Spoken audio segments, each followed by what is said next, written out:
Hello friends, welcome back to the new video. Today video title is guys how to change hotspot device name in our Xiaomi phone. Guys, you want to change guys hotspot device name, so as you can change. And guys, now let's see how to change hotspot device name in our Xiaomi phone.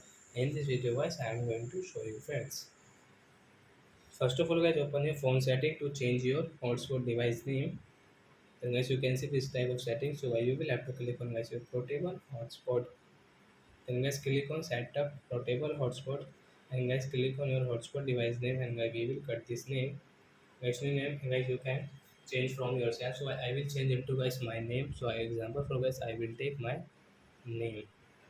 So guys then you can see right option. So tap here first of all. Then guys you can check your device name has changed.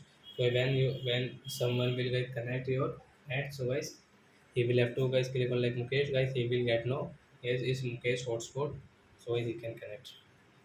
So I hope friends you have understood how to change hotspot device name.